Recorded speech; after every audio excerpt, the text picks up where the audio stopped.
the information of today might not even have the ability to comprehend the information of today, right? So in our advancement, in our innovation, in the way we are thinking about how this thing could sort of spread, it is very important to consider who it is spreading for, right? It is very important to consider and also to remember the point of access. So I brought this set as a reminder that in its spreading, should also consider those that might not even have, the slightest concept of what crypto is, or what Bitcoin is, right?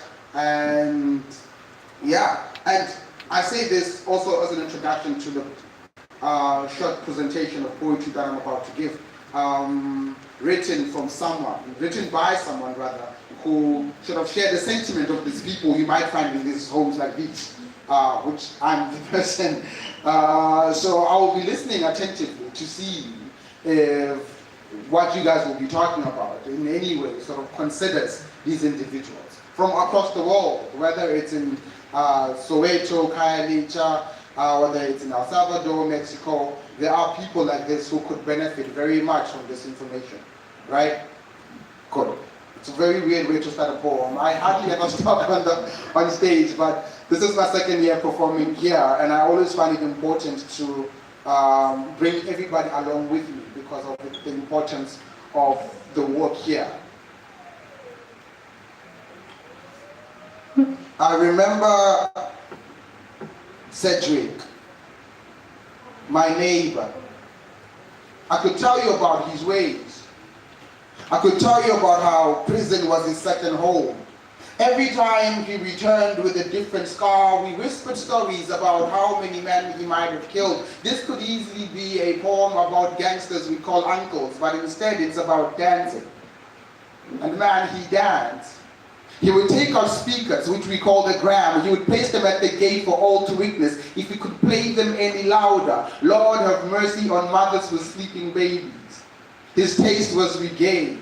He would dance shirtless with his chest exposed like a guitar, his ribs for strings. In one hand, he held a bottle. He danced with it like his lover. With every kiss, she weakened his knees as they danced to the clicking and the clapping of a Lucky Dube song or a Peter Tosh tune. I remember Paul and Keith, front opposite.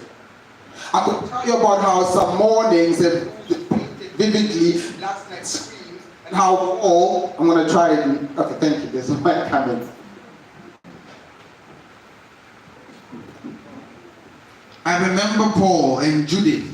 I could tell you about how some mornings and bruises painted vividly last night's screams and how Paul is in hospital because she fought him again. But this is about dancing, and man, they danced.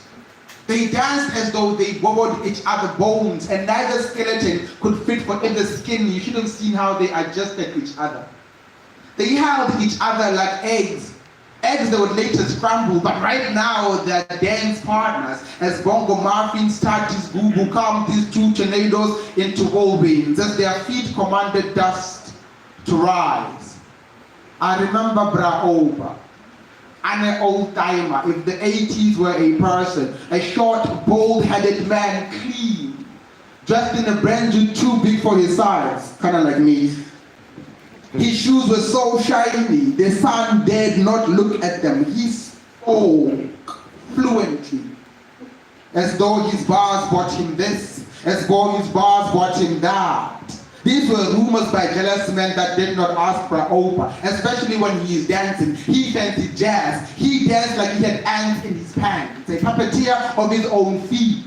You should have seen how he slithered across the room. He moved like something was pulling him. And when the keys came, he danced with his fingers like he knew the pianist personally, like he helped to write the notes.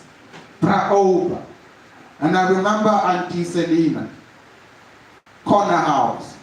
I could tell you about how she never stopped cleaning her house every Sunday, spotless, hoping that maybe her husband will return from exile. How she refused to accept that this freedom, he is the price we paid for. But this is about